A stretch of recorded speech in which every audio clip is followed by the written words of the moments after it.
부모인데도 전략이 필요하다. 좋은 부모가 되는 비법 라이프토크 부모. 안녕하세요. 이지혜입니다. 아, 벌써 화요일이에요. 화요일에는 저와 함께하는 부모 필살기 화요 특강으로 함께하고 있는데요. 지난주에 저희가 오종철 씨와 함께 네. 진짜 적성 찾는 법 배웠잖아요. 그렇습니다. 테니스공을 찾아라. 그렇죠. 두 분 어떻게 일주일 동안 명당이었죠. 찾아보셨어요? 제가 찾아봤어요. 그랬더니 우리 아들 딱 적성 맞는 게 있더라고요. 뭐 찾았어요? 오락을 계속. 오락이 테니스공인가 봐. 아, 저희 아들이 일단 스트레스 풀기 위해서 네. 고무줄 총으로 이렇게 벽 쏘기를 시작했는데 예. 그냥 냅뒀어요, 풀라고. 그래서 부모들한테 마음에 든 적성은 아닌데 그러게. 일단 그 적성인 그게 걸로. 시작이니까. 네. 아이가 정말 신나는 것들을 찾아주는 그럼요. 것이니까 네. 저희가 배운 대로 일주일 동안 열심히 하고 있는데 여러분은 어떤지 모르겠습니다. 오늘도 여러분이 직접 실천할 만한 좋은 필살기들 준비했습니다. 그러면 댓글창 열면서 시작해볼까요? 열려라 댓글 자, 어서오세요. 빨라요, 어머님들이. 정희님 오늘은 누가 나오시나요? 기대 만빵 하셨어요. 네, 예쁜이님. 예, 오늘은 특강하는 날. 기억하고 계시군요. 근데 혹시 뭐 하는 거지? 아직 모르시는 분들을 위해서 네네. 스마트폰 있으시죠? 네. EBS 핀 통해서 여러분들이 실제로 실시간 댓글 다실 수 있고 네. 참여하실 수 있거든요. 저희랑 같이 소통하세요. 네. 선물도 드리잖아요. 선물 저희들이 네. 뭐 가득가득 준비를 하고 네, 있습니다. 싸드리죠. 뭐 커피에다 영화 티켓에다가 예, 치킨까지 계속해서 여러분들을 위해서 빵빵빵 싸드릴 테니까 여러분들의 고민이나 걱정 그리고 공감되시는 분들 많이 올려주세요. 네, 어제 보면 저희 워싱턴 사는 친구가 방송 잘 보고 있다고 얘기하고 있더라고요. 워싱턴 DC에서 국제적이에요. 워싱턴에서 네. 멀리서도 이렇게 부모 함께하고 계시는데 땀 피고 감사드립니다. 네. 자, 오늘 생방송으로 함께하고 있습니다. 화요특강 부모 필살기. 자, 오늘은 어떤 분과 함께할지 기대가 되는데 오늘 오실 분은요. 네. 부모님의 마음을 되게 잘 다독여주는 따뜻한 분이라고 하더라고요. 이번에는 이제 자녀들이 아니라 부모가 포커싱이 됐습니다. 엄마를 위한. 엄마들도 힐링이 필요하니까. 아니, 그렇습니다. 엄마들 사이에서 정말 이분 성함 탁 얘기하잖아요. 네. 인기가 엄지척이에요. 네. 엄마들 사이에 핫하신 이분 과연 어떤 분일지 화면으로 먼저 만나보시죠.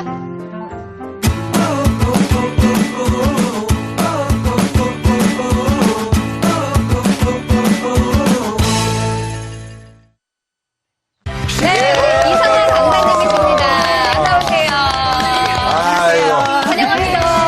네. 미소가 그냥 그렇습니다. 이렇게 환하게 웃으시는 게 아주 시원한 미소 갖고 계세요. 일단은 우리 강사님이랑 친해질 수가 없어요. 네. 예, 나보다 키가 훨씬 커요. 우리 나연아님, 이성아 네네. 강사님 대박. 오늘 좋은 내용 부탁드릴게요. 벌써 이렇게 네. 메모 준비 완료. 네. 나연아님. 똥강아지는 우리 아들 부를 때 하는 얘기예요. 저도 이렇게 반갑습니다. 활용해 주시네요. 자, 오늘 부모님을 그렇게 다독이는 분으로 유명하다고 했는데 네. 좀 힐링을 기대해 보면서 그러게요. 어떤 내용 준비하셨는지 궁금해요. 제가 오늘 부모의 나이값에 대한 이야기를 한번 해보려고 하는데요. 네. 나이값. 이 얘기가 참 좀 도전적이잖아요. 네. 그렇죠. 너 나이값 좀 하냐? 도전이야. 움찔하죠. 정말 많이 듣는 민감한 얘기. 아주 그냥 욱하지 그냥. 그러게요. 근데 이 나이값이라는 게 나이에 맞는 어떤 말과 행동에 대한 이야기거든요. 네네. 어떠세요? 나이값 좀 하고 사시나요? 아, 어떠세요? 우리 정종철 씨 몇 살? 네? 40살. 나이가 쉽지 않아요. 맞아요. 쉽지 네. 않아요. 네네. 네, 오늘 우리가 이야기를 해보려고 하는 이 나이값이라는 건 그렇게 내 나이 40살 이런 이제 생물학적 나이가 아니라 네. 실제로 내가 부모가 되고 나서 몇 살이 됐을까? 내 나이는 어떨까? 부모 나이에 대한 이야기를 한번 해보려고 하는 거죠. 부모 그럼요. 나이? 궁금합니다. 부모 나이를 어떻게 계산합니까? 자, 우리가 천천히 배워보도록 하고요. 네. 우리 부모의 나이값 잘하는 방법 박수로 청해 듣겠습니다. 야! 네, 우리가 보통 아이가 잘 자라는 거에 대해서는 관심이 참 많으시죠? 그렇죠. 10살 우리 시우가 지금 잘 크고 있나? 원준이는 11살인데 남보다 뭐 뒤지는 건 아니야? 그리고 조금 더 미리 빨리 잘 크기를 바라잖아요. 네. 그리고 이제 돌보기도 하고. 그런데 엄마인 내가, 아빠인 내가 잘 크고 있는지에 대해서는 이제 외면하고 있는 거죠. 뭐 내가 크나? 글쎄 잘 모르겠는데 이런 경우가 참 많다라는 거죠. 저는 다 컸는데요. 보통 다 컸다고 생각하죠. 다 어른들이. 크고 이제 나이 먹는 거에 대해서 민감해질 나이. 그렇지. 근데 우리가 예. 보면 아이가 태어나는 순간에 우리는 모르지만 또 하나의 탄생이 있죠. 뭔가요? 엄마가 태어났고 아빠로 태어나죠. 새로운 이름으로 태어났네요. 중요한 걸 잊고 그렇죠. 있었네요. 네. 그런데 생각을 한 번도 해본 적이 없어요. 아이가 태어나면 이 아이를 어떻게 해줘야 돼요? 아무것도 세상에 대해서 모르니까 굉장히 돌보고 잘 키워야 된다고 생각들을 하시잖아요. 그렇죠. 그런데 그 순간에 태어난 엄마와 아빠는 처음부터 어때야 돼요? 잘해야 되는 거. 그렇죠. 나는 엄마로서 완벽해야 되고 아빠로서 모든 걸 잘할 수 있어야 된다라는 이 환상에 빠져 있는 경우가 참 많아요. 그런데 아이가 한 살 한 살 자라듯이 사실은 엄마 아빠도 딱 그만큼씩만 잘하면 되는 거거든요.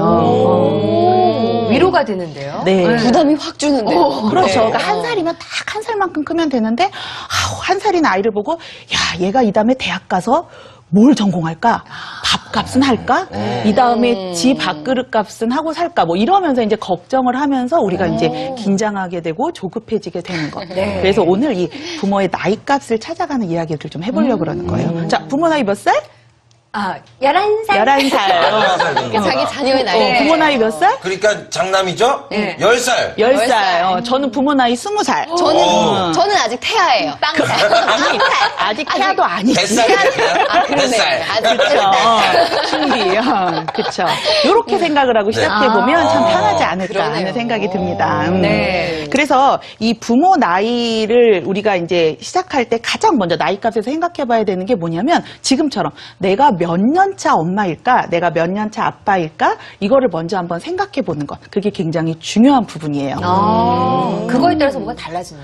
아이가 1살하고 10살하고 11살하고 10살하고 다르죠, 분명히. 분명히 아마 다르죠. 작년하고 올해 되게 다를걸요. 많이 달라지죠. 많이 다르죠. 예. 엄마를 보는 눈빛이 바뀌었잖아요. 그리고 이제 자기 주장이 생겨서 네. 따박따박 조근조근 벌써 예, 반박을 하더라고요. 엄마 얘기에 네, 대해서. 맞아요. 예, 11살. 예. 그래서 엄마 아빠가 그렇게 1살씩 자라는 것. 아이들은 그렇게 자라는데 우리는 난 40살인데 다 컸는데 바뀔 게 없는데 바뀌어야 돼요. 그래, 바뀌어야 돼요. 그런데 너무 급하지 않게 천천히 한번 바뀌어보면 되는 것이라고 생각을 하시면 되겠습니다. 그래서 이 아이가 자라는 것처럼 부모도 자라는 그 발달 단계란 게 있어요. 그래서 그 이야기를 오늘 한번 해보려고 합니다. 네. 오늘 저기 댓글 보니까 어린이들이 참 많이 왔어요. 저는 5살이네요. 그렇죠. 예, 저는 12살이네요. 맞아요. 하나님 6살. 12살이면 네. 그쵸 아직 초등학생. 네. 그러면 아직 멀었잖아요. 그러게요. 이렇게 생각하니 편하네요. 그러게요. 하셨어요. 예. 그렇죠? 환승합니다. 나이값하기. 그런데 정말 어렵죠. 네. 우리가 내 나이값은 생각하지 않고 아이한테만 막 다그치니까 더 어려워지는 경향이 있어요. 그렇구나. 그래서 이 나이값을 한번 생각을 해볼 건데요. 네. 자, 보세요.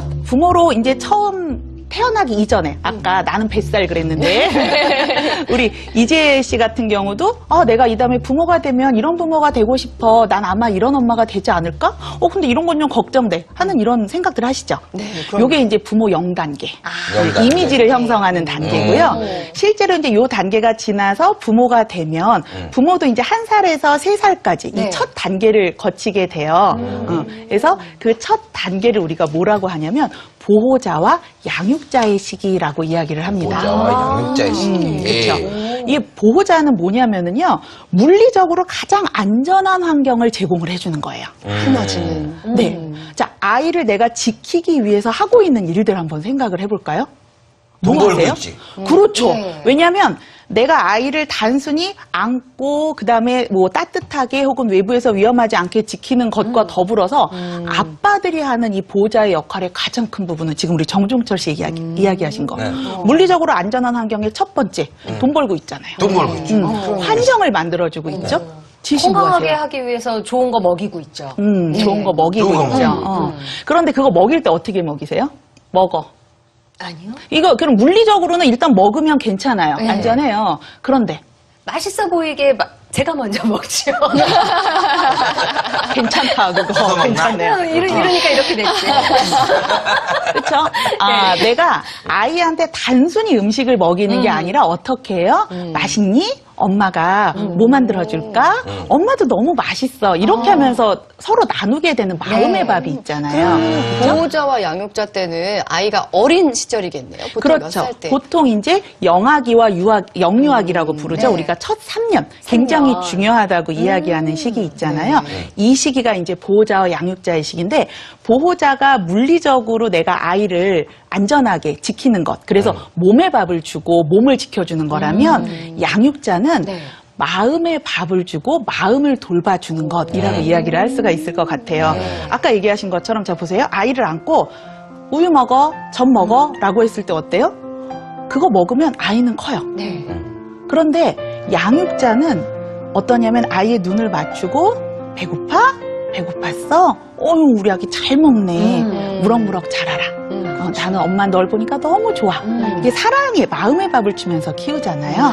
이게 양육자라고 이제 보시면 돼요. 근데 제가 말씀드리는 건 뭐냐면 그래서 엄마가 보호자 양육자가 되세요라는 얘기가 아니에요. 네. 이 시기를 지나면서 엄마도 난생 처음 해보는 보호자 양육자로서 성장을 한다는 얘기죠. 내가 아빠가 되기 이전에 네. 엄마가 되기 이전에 네. 누군가를 그렇게 지키고 돌보기 위해서 애써본 경험이 있을까요? 없죠. 없죠. 늘 받는 데만 네. 익숙하죠. 맞아요. 사실. 네. 보호를 받는 데 익숙합니다. 네. 제가 어떤 경험이 있냐면 큰아이를 낳을 때 그 20살 네. 저를 엄마 20살로 만들어준 큰아이를 낳을 때 자연분만을 하려고 하다가 응급 상황이 돼버렸어요. 진통 다 하고 그러니까 엄마로서 최악의 경우잖아요. 그러네요. 그러니까 몸이 정말 만신창이가 돼요. 아시잖아요. 그렇죠? 네. 근데 응급 상황이 돼서 수술을 들어가는데 엄마와 아이 중에 한 명은 위험할 수도 있겠다라는 얘기를 하시는 거예요. 그런데 어떻게 해요? 정말 0.1초도 망설임이 없이 아이를 살려주세요. 내가 누군가를 위해서 그렇게 한순간도 망설임이 없이 그 아이를 보호해야 된다라는 거에 몰입할 수 있었을까? 생각나시죠? 그 네, 생각. 그럼요. 나는 사실 그만큼 컸다라는 거죠. 그래서 우리가 보면 보호자와 양육자의 이 단계는 어떻게 보면 너무 애쓰지 않아도 모두가 참 잘할 수 있는 단계예요. 네. 우리 아이 그냥만 봐도 참 이쁘잖아요. 너무 예쁘죠. 너무 예쁘잖아요. 네. 그래서 그 마음을 그냥 표현해주고 돌보는 것, 그 안에서 내가 분명히 크고 있어요. 그만큼이면 딱 적당해요. 네. 그런데 이렇게 누구나 자연스럽게 할 수 있는 그 단계에서 마치 누구나 다 100점일 수 있는 단계에서 답안지를 밀려 써가지고 낙제를 하는 것처럼 빠지게 되는 함정이 하나 있어요. 뭔가요? 뭡니까? 너무 조급하고 너무 완벽하려고 하는 거죠. 우리가 1살 된 아이가 네. 처음 설 때 어때요? 힘들겠죠? 부들부들 떨죠. 네, 부들부들. 네. 부들부들 떨다가 또 어때요? 막상 잡고는 섰는데 앉을 줄을 몰라서 우는 경우 있죠. 하고 앉죠. 쿵 하고 앉거나 어떡할지를 몰라서 막 이제 울어요. 그때 네. 서가지고. 아. 그런데 그 아이가 그 쓰는 과정에서 이럴 때가 있죠. 나는 왜 이거밖에 안 되는 거야? 혹은 언젠간 내가 42.19km 마라톤을 나갈 거야. 이러고 서지 않는다는 거예요. 네. 그냥 어떻게 해요? 그냥 서는 것에 집중을 해요. 그래서 부모도 딱 보호자와 양육자 단계일 때는 그냥 서는 것. 네. 내가 부모로서 부들부들 다리를 떨더라도 서는 것에 집중하면 충분하고요. 제가 이 시기를 조금 길게 말씀드리는 이유가 네. 뭐냐면 가장 중요한 시기인데 우리가 이 시기에 애착 굉장히 많이 들어보지 않으셨어요? 네. 근데 아이만 애착을 형성하는 게 아니라 부모도 아이와 애착을 형성해 나가고 평생의 정서 자산을 쌓아요. 근데 이 시기를 잘 못 보내게 되면 어떻게 돼요? 평생 아이의 보호자로서 남기 위해서 기를 쓰게 된다는 거죠. 아이를 내 품 안에서 떠나보낼 수가 없는 부모의 불안에 갇히게 되는 게 네. 부모가 이 시기를 잘못 보내서 그런 경우가 참 많습니다. 그럼 초기가 굉장히 중요하네요. 그러게요. 그렇죠. 네, 그리고 아빠로서, 이미 엄마로서. 넘겼다 하더라도 오늘 들었으니까 이제 다시 시작하는 마음으로. 네네네. 복습하면서. 처음이니까 익숙하지 않고 그래서 더 몰입하게 되고 네. 집착할 수도 있는 건데 그때 부모가 성장하게 되면 그런 걸 좀 잘 지혜롭게 그냥 넘길 수 있겠다. 애가 저렇게 부들부들 떨고 그냥 걷고 걸음만 하는 거 그렇구나 저 정도면 됐지 나도 그렇지 이렇게 네. 하고 넘기실 수 있으면 여러분은 정말 충분히 다 100점 엄마 아빠가 될 수 있거든요. 예.